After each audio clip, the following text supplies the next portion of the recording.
Hey now, and good morning, or good afternoon, or good evening. Today, animating with clay and dressing up our armature in clay. So animating with clay. It is one of the most fun things you can do with stop motion animation. Now we apply the same steps and tasks as we did for making our armature walk, but this time start off with a ball of clay and make it turn into different objects. Make it go nuts. Use your onion skin layer to find out how far apart you're moving it. And if you don't have clay, use Play-Doh. But not too long though, because Play-Doh tends to harden. There's really nothing to teach when animating with clay. Just let your own imagination do the creating. As an example of this, I'd like to show you my clay animation video from college 5 years ago. Enjoy.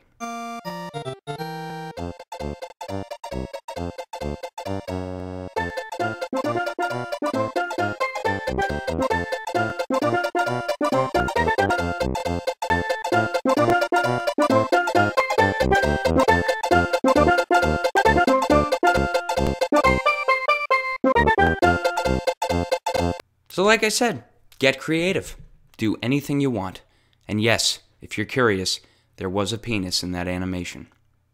Made out of clay. And now, to apply clay to our armature.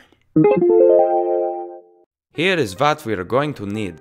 A variety of oven-baked sculpting clay, any colors you want, some sort of board for sculpting on, tin foil, rolling pin, sculpting tools, or a simple knife and spoon if you don't have, and finally, our original handmade armature. We begin by cutting a section of our tin foil to the height of the top of our armature's leg. Then we want to cover the area, keeping the joints free until we feel it's a good size to replicate the desired body proportions. Basically, feel free to create a skinny or fat character. I suggest covering the tin foil with some painter's tape to secure the foil from moving around. Once that happens, we apply the same process throughout the armature.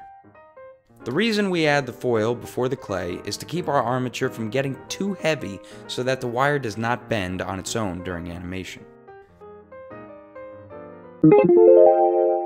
Begin by using the rolling pin to soften up the clay, which will be a little tough to work with at first. Start applying the clay over the tin foil and constantly use your tools to smooth out the grooves caused by your fingerprints. Make sure to also apply clay over the bendable joints.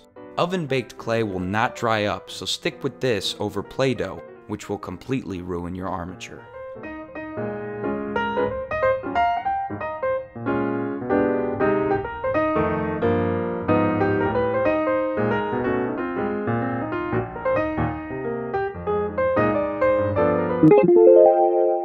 All that's left is the head and hands. I suggest molding a ball of clay into a head with a neck and placing it into the top of the torso. Use more clay to apply features like a nose and ears, and bring out some other colors to create the hair and face. For the hands, stick the clay into the ends of the arms and use the sculpting tools to create fingers. Feel free to spend hours perfecting your design, or just a few minutes like me. And done. So, listen, I'm no sculptor. And I know sculptors, and they kick ass at what they do. And, this is just a very amateur way to, give your armature a little character. Give it a name, too. I'm going to call this guy Howie. And next week, we will be animating different actions with him.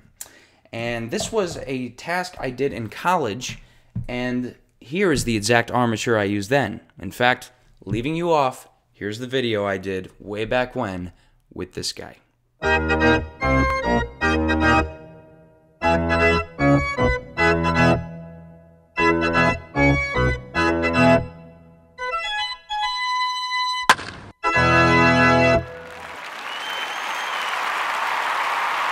Ah, those were the days. College. So next week, get ready to animate your own actions. Until then, I'm Michael Onska. Do me a favor and have a good one.